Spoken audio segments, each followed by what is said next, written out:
Assalamualaikum warahmatullahi wabarakatuh. Kami akan mempresentasikan final report praktikum PFT dan Teknik. Perkenalkan, saya Muhammad Fikri Aprilian dengan NIM 12011841122. Lalu teman saya Fatiana Vilagina dengan NIM 12011803039 dan Pratiwi Novayanti dengan NIM 12011844044. Produk kami memiliki nama Soval Seeds dan perusahaan kami yaitu CV Neverslip. Nah, Soval Seeds merupakan suatu alat penunjang agrikultur yang berfungsi untuk membantu proses bercocok tanam. Soval Seeds pada dasarnya merupakan sekop, namun Soval Seeds memiliki fitur tambahan berupa wadah biji dan saluran biji pada batang sekopnya. Untuk menggali tanah, cara kerja Soval Seeds sama seperti cara menggunakan sekop pada umumnya. Sedangkan untuk menyalurkan biji dilakukan dengan cara memutar tutup wadah biji sehingga memberikan celah untuk biji dapat keluar ke saluran pada batang dan berakhir di saluran pengeluaran pada ujung sekop. Hal ini berfungsi untuk mempermudah dalam bercocok tanam, karena ketika kita ingin menanamkan biji ke dalam tanah, kita tidak perlu jongkok terlebih dahulu, melainkan hanya tinggal memutar tutup wadah biji hingga biji keluar dari wadahnya. Dan biji dapat tersalurkan melalui saluran pada batang biji yang nantinya biji akan jatuh ke tanah dari bagian belakang sekop. Dimensi produk Soval Seeds yaitu tinggi 115 cm, lebar 22-23 cm, dan bobot 6 kg. Selanjutnya ada analisis STP. Yang pertama ada segmenting. Pada segmenting geografis, segmentasi geografis, Soval Seeds akan dijual di lingkungan agrikultur di daerah Lembang, dikarenakan kebutuhan yang diperlukan pada lingkungan pertanian maupun perkebunan akan fitur sekop yang mempermudah para petani ataupun orang yang menggunakannya. Lalu ada segmentasi demografis. Soval Seeds adalah alat kerja yang dikhususkan untuk pelanggan yang memiliki keterkaitan pekerjaan dengan bidang agrikultur. Lalu untuk psikografis, Soval Seeds akan dijual kepada petani atau orang-orang yang memiliki hobi bercocok tanam dengan rentang pendapatan dari rendah hingga tinggi. Lalu yang terakhir ada behavior. Perusahaan berfokus pada kemitraan di toko-toko bangunan dengan jumlah produksi yang banyak dikarenakan meningkatnya hobi bercocok tanam di kalangan masyarakat, sehingga dengan memproduksi dalam jumlah yang banyak dapat memudahkan dalam mendapatkan Soval Seeds. Selanjutnya ada targeting. Soval Seeds ditawarkan bagi kalangan petani dan orang-orang yang hobi bercocok tanam. Ini akan membantu pekerjaan mereka. Selain itu, kami juga menargetkan masyarakat umum, karena Soval Seeds juga dapat digunakan untuk menggali tanah, pasir, dan yang lainnya. Lalu positioning, Soval Seeds telah memposisikan diri sebagai alat multifungsi dalam bidang agrikultur yang menyediakan fitur tambahan hingga mampu memudahkan proses bercocok tanam. Berdasarkan tujuan umum perusahaan, maka kami memposisikan sebuah tagline guna menciptakan brand pada benak konsumen, yaitu mudahkan pekerjaanmu, efisiensikan waktumu. Dengan waktu pekerjaan yang lebih efisien, maka pengguna akan mampu menghemat waktu dan memiliki waktu lebih untuk melakukan pekerjaan lainnya. Selanjutnya ada marketing mix, product, place, price, dan promotion. Untuk produk, Soval Seeds merupakan perkembangan produk dari sekop yang fitur tambahannya berupa tempat wadah biji dan saluran biji di dalam gudang sekop. Untuk place atau tempat, perusahaan manufaktur dan memiliki gudang untuk menyimpan persediaan produk serta bahan baku yang berlokasi di Kota Bandung. Untuk harga akan dijual sebesar 250.000. Lalu promotion akan melalui dua media, yaitu online promotion dan offline promotion. Online promotion dilakukan dengan menggunakan pembuatan iklan di layanan website perusahaan dan melalui media sosial. Lalu untuk strategi dan rencana pemasaran, kami menggunakan dua e-commerce, yaitu yang pertama ada Facebook dan TikTok. Untuk frekuensi, Facebook 5 kali dalam 1 tahun, lalu TikTok 1 kali dalam 1 tahun. Nah, untuk cost per unit atau cost dalam sekali iklannya itu Facebook 2 juta, lalu TikTok 7 juta. Sekian presentasi dari saya, selanjutnya akan dilanjutkan oleh rekan saya. Selanjutnya yaitu rencana produksi. Demand untuk produk kami yang pertama yaitu ada sebesar 6.512. Maka dari demand ini kami dapat menentukan target penjualan dari tahun 2022 hingga 2027. Untuk tahun 2022, target penjualan kami sama besarnya dengan demand, yaitu sebesar 6.512. Untuk tahun-tahun berikutnya, terjadi peningkatan untuk target penjualan sebesar 0,1%. sehingga target penjualannya dapat dilihat pada slide. Dari target penjualan ini, kami menentukan production volume yang dapat menutupi target penjualan kami, di mana pada tahun 2022 production volume kami sebesar 6.578. Hasil ini didapatkan dari demand pada tahun 2022 ditambahkan dengan allowance sebesar 1%. Untuk tahun-tahun berikutnya, production volume kami mengalami peningkatan sebesar 0,1%, sehingga didapatkan production volume dari tahun 2022 hingga 2027 seperti pada slide. Berikut merupakan rencana sumber daya manusia yang diperlukan oleh perusahaan kami. Pada sisi kanan merupakan tampilan struktur organisasi sebelum dilakukannya proses rekrutmen. Nah, dengan rincian ada posisi production operator sebanyak 15 orang, CEO 1 orang, spesialis HRD staff 1 orang, spesialis finance staff 1 orang, production manager 1 orang, sales and marketing manager 1 orang, sales and marketing staff 1 orang. Maka total keseluruhan pekerja kami dari tahun 2022 hingga 2024 ada sebanyak 21 orang. Berdasarkan skenario, setelah berjalan 3 tahun, perusahaan akan melakukan pengangkatan jabatan untuk beberapa posisi.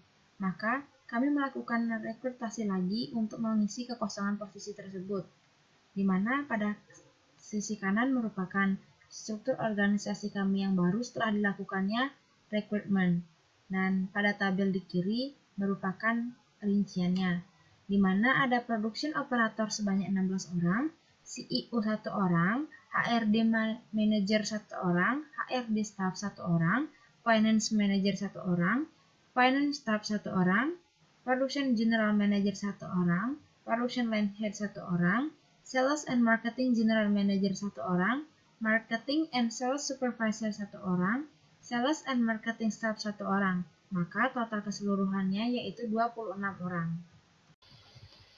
Baik, selanjutnya saya akan menjelaskan mengenai proyeksi keuangan. Yang pertama yaitu mengenai production and operational cost. Dan production cost ini terdiri dari direct cost dan factory overhead cost, di mana direct cost ini terdiri dari bahan baku langsung dan tenaga kerja langsung. Sedangkan untuk factory overhead cost ini terdiri dari bahan baku tidak langsung dan tenaga kerja tidak langsung. Sehingga total untuk production cost-nya ini dapat dilihat seperti di layar. Dan total operational cost ini dapat dilihat seperti di layar, sehingga didapatkan total production and operational cost-nya itu sebagai berikut. Ini merupakan penjumlahan dari total production cost ditambah dengan total operational cost. Lalu, selanjutnya untuk factory and building rent price per meter kuadrat itu didapatkan dari pembagian antara harga sewa pabrik dibagi dengan total area yang digunakan. Untuk office electricity cost ini didapatkan dari golongan tarif listrik yang mendapat penyesuaian menurut peraturan Kementerian SDM, di mana CV Membership ini merupakan bisnis sedang sehingga termasuk kategori B2TR. Di mana untuk B2TR ini, office electricity cost-nya itu sebesar Rp1.444,70. Production floor dari CV Membership sebesar 403 meter kuadrat. Total material handling cost-nya itu sebesar Rp185.906. Additional facilities-nya itu merupakan pengurangan antara total area dikurangi dengan production floor, sehingga additional facilities-nya sebesar 392 meter kuadrat. Untuk working day period-nya itu 240 hari. Berikut merupakan fund requirement yang terdiri dari fixed investment, working capital, initiation SIUP cost, trademark cost. Untuk initiation SIUP cost dan trademark cost ini didapatkan dari legality aspect, dan initiation SIUP cost ini terdiri dari SIUP cost sendiri sebesar 2.700.000 dan 30.000-nya yaitu administrasi, sehingga didapatkan total yaitu Rp5.084.600.820. Dana ini didapatkan dari ekuitas pemilik dan peminjaman bank. Untuk ekuitas pemilik ini sendiri 80% dan peminjaman banknya itu 20%. 20% ini didapatkan dari Keputusan Direksi BI nomor 31/177/KPR/DIR pada tanggal 31 Desember 1999, sehingga totalnya ini Rp5.084.600.820. Lalu selanjutnya ada installment debt. di mana di sini ada total debt yang merupakan total pinjaman dari bank pada sheet sebelumnya. Lalu untuk interest rate ini 8% didapatkan dari kami CV Neverslip memilih banknya itu Bank Mandiri dan interest rate untuk Bank Mandiri itu sebesar 88%. Dan tabel di bawah ini merupakan ringkasan kalkulasi dari installment calculation per month. Dan ini dibuat per tahunnya. Lalu selanjutnya ada COGS atau Cost of Goods Sold, di mana data-data ini sebenarnya didapatkan dari Production and Operational Cost. Dan untuk percent profit-nya ini perusahaan kami menggunakan 30% untuk tiap tahunnya, sehingga didapatkan selling cost rounding per produknya itu sebesar Rp3.463.000 untuk tahun 2022 dan untuk tahun berikutnya dapat dilihat seperti di layar. Lalu berikut merupakan profit loss. Untuk untuk COGM-nya ini itu didapatkan data-data dari operational and production cost, sehingga didapatkan total COGM-nya atau HPP-nya itu Rp17.518.836.351 untuk tahun 2022 dan untuk tahun berikutnya dapat dilihat seperti di layar. Ini merupakan penjumlahan dari total direct cost dan total overhead cost. Lalu untuk tax sendiri, ini kami 1% karena penghasilan kotor dari CV Neverslip itu kurang dari 4,8 miliar, sehingga untuk penghitungan pajaknya itu 1% dikali EBT-nya, sehingga didapatkan EIT-nya sebesar Rp3.4.530.966 untuk tahun 2022 dan untuk tahun berikutnya dapat dilihat seperti di layar. Berikut merupakan cash flow. Data-data ini didapatkan dari perhitungan-perhitungan sebelumnya yang telah dilakukan, sehingga didapatkan net cash flow-nya itu merupakan pengurangan antara cash inflow dikurang dengan cash outflow-nya. Dan untuk final cash balance-nya didapatkan hasil sebagai berikut di layar. Dan berikut merupakan balance sheet, di mana dapat kita lihat bahwa total asetnya itu sama hasilnya dengan total liabilities and owner equities, sehingga perusahaan kami dapat dikatakan balance. Selanjutnya, saya akan membahas mengenai kelayakan usaha. Dapat dilihat pada layar bahwa NPV dari CV Neverslip itu sebesar Rp5.634.407.813, di mana jika NPV ini lebih besar dari 0, maka dapat dikatakan usaha yang kami bangun ini layak. Lalu untuk payback periodnya itu, CV Neverslip membutuhkan waktu 1,89 tahun untuk mengembalikan modal pada periode awal. Dan untuk BP-nya ini, kelayakan kami berada di 0,8. Lalu untuk IRR sendiri dapat kita lihat bahwa kami mengambil persentasenya itu 47% dan 48%, sehingga IRR-nya itu 47,57%, sehingga dapat disimpulkan jika IRR lebih besar dari MIRR, maka usaha dapat dikatakan layak. Dan untuk BCR ini sendiri dapat didapatkan hasil yaitu 1,17 atau 1,17, di mana jika BCR ini lebih dari 1, maka dapat dikatakan layak. Baik, selanjutnya adalah jarak dari supplier ke kandidat perusahaan. Untuk yang pertama itu ada Neverslip A di Jalan Mengger, Mohtoha, Kota Bandung, Jawa Barat. Nah, untuk supplier yang pertama itu ada CV Abadi di Jalan Gang Ibu Kares nomor 270C. Jarak dari Neverslip A ke CV Abadi itu 10,3 km. Nah, yang kedua ada Istana Aluminium di Jalan Peta nomor 79 sampai 81. Jarak dari Neverslip A ke Istana Aluminium itu 6,3 km. Lalu yang ketiga ada supplier Rutex di Jalan Jati Handap nomor 121. Jaraknya dari Neverslip A ke Rutex itu 11,3 km. Nah, kandidat yang kedua ini ada di Jalan Amir Mahmud, Cimahi Tengah, Cimahi, Jawa Barat. Jarak dari Neverslip B ke CV Abadi 10,43 km. Dari Neverslip B ke Istana Aluminium 16,22 km. Dari Neverslip B ke Rutex 20,72 km. Lalu kandidat yang terakhir itu ada Neverslip C di Jalan Gandasari nomor 60, Kecamatan Katapang, Kabupaten Bandung, Jawa Barat. Nah, jarak dari Neverslip C ke CV Abadi itu 17,68 km. Lalu dari Neverslip C ke Istana Aluminium 17,88 km. Lalu yang terakhir dari Neverslip C ke Rutex itu 32,95 km. Nah, selanjutnya kita akan menentukan skor atau nilai dari setiap faktor di tiap-tiap alternatif menggunakan vector rating. Yang pertama itu ada faktor yang kuantitatif. Nah, faktor kuantitatif ini nilai-nilainya didapat dari studi literatur yang telah kami lakukan. Untuk bobot-bobotnya itu ada UMK, land cost, availability land, supplier distance CV abadi, supplier distance tanah aluminium, dan supplier distance untuk root text. Nah, di sini dihitung untuk tiap-tiap alternatifnya dari tadi number slip A, number slip B, dan number slip C. Nah, berikut merupakan nilai-nilainya. Lalu untuk tabel yang di bawah ini merupakan normalisasinya. Nilai-nilainya didapat dari mana? Yaitu didapat dari Excel, perhitungan Excel yang telah kami lakukan. Nah, selanjutnya itu ada faktor kualitatif. Nah, di sini bobotnya itu ada transportation access, nature disaster, HR quality, dan potential market. Untuk nilai-nilai dari tiap alternatifnya ini didapat dari responden survei yang telah kami lakukan, dan berikut merupakan nilainya. Nah, setelah memberi skor pada faktor kuantitatif dan kualitatif tadi, di sini kita rangkum lagi si faktor kuantitatif dan kualitatifnya. Nah, setelah itu kita total alternatifnya.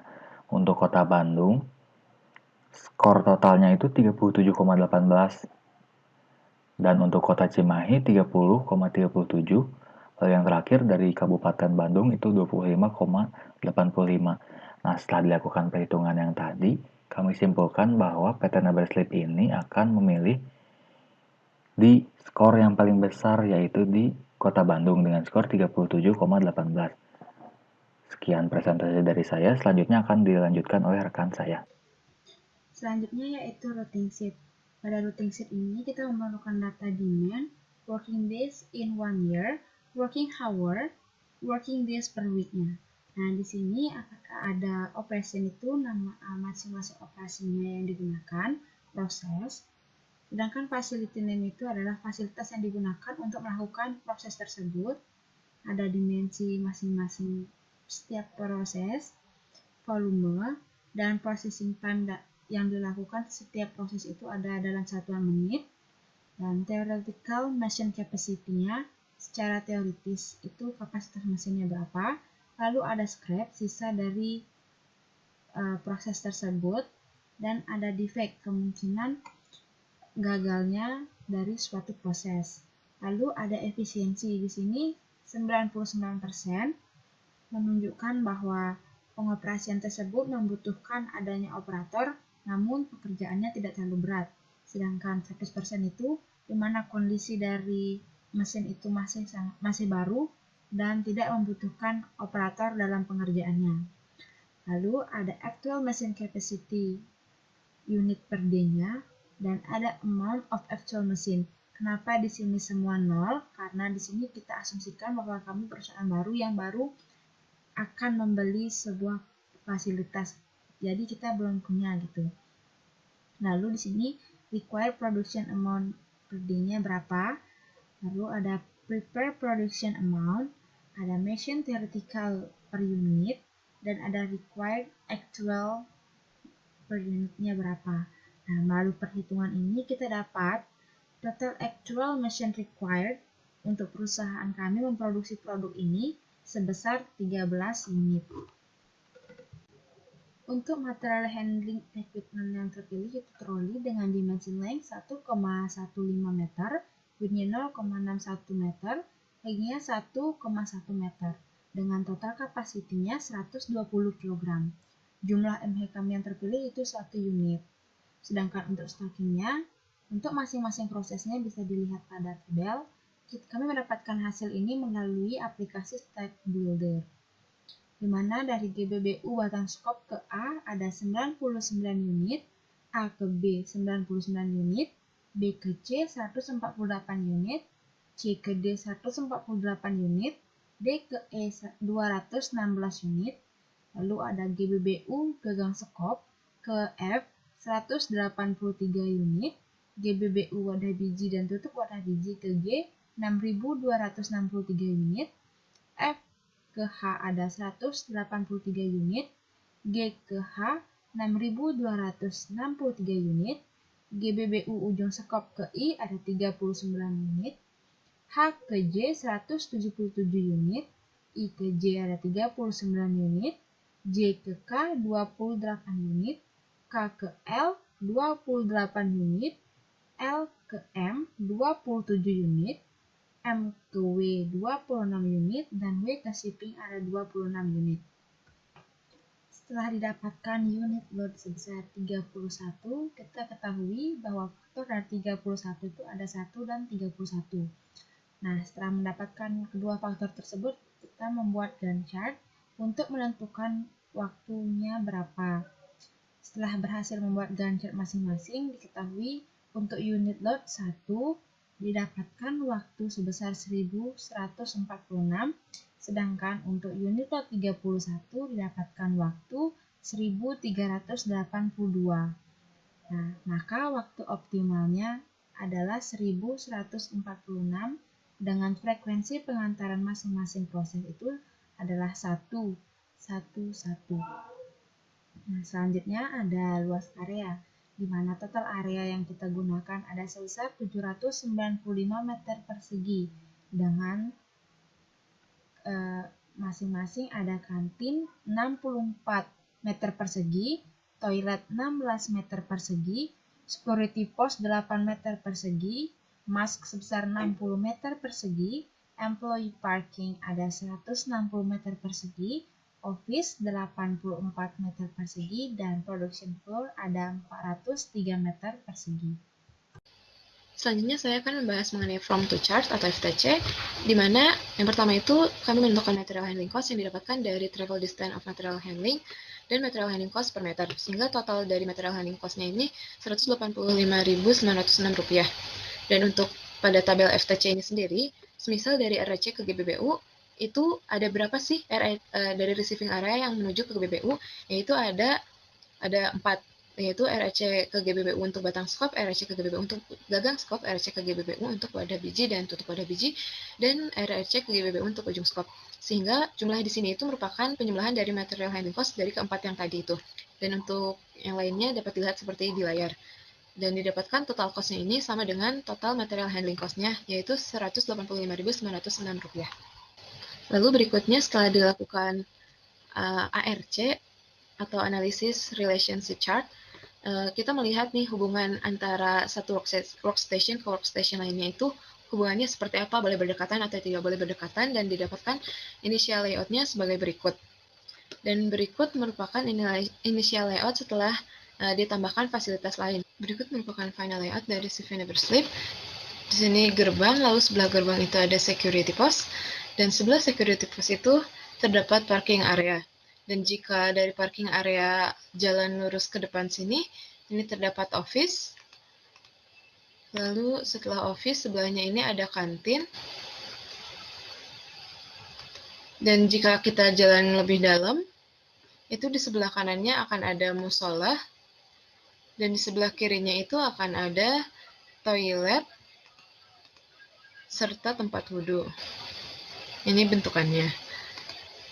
Lalu, jika kita jalan lurus ke depan sini, kami akan menemukan pintu dari receiving area. Dan ini area dalam dari production floor CV Neverslip.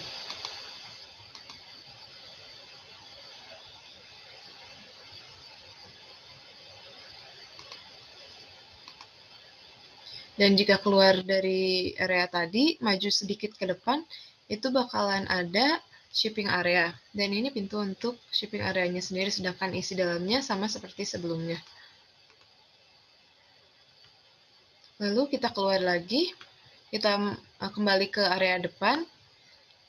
Ini terdapat pintu dari production floor itu sendiri untuk para karyawan masuk. Mungkin untuk production floor tampak depan yang lebih jelas seperti berikut. Di mana N itu merupakan area GBBU, R merupakan receiving area, O merupakan GBBP area, S itu merupakan shipping area, dan W itu merupakan warehouse. Sekian presentasi dari kami, kelompok FRI 061, kurang lebihnya kami mohon maaf. Wassalamualaikum warahmatullahi wabarakatuh.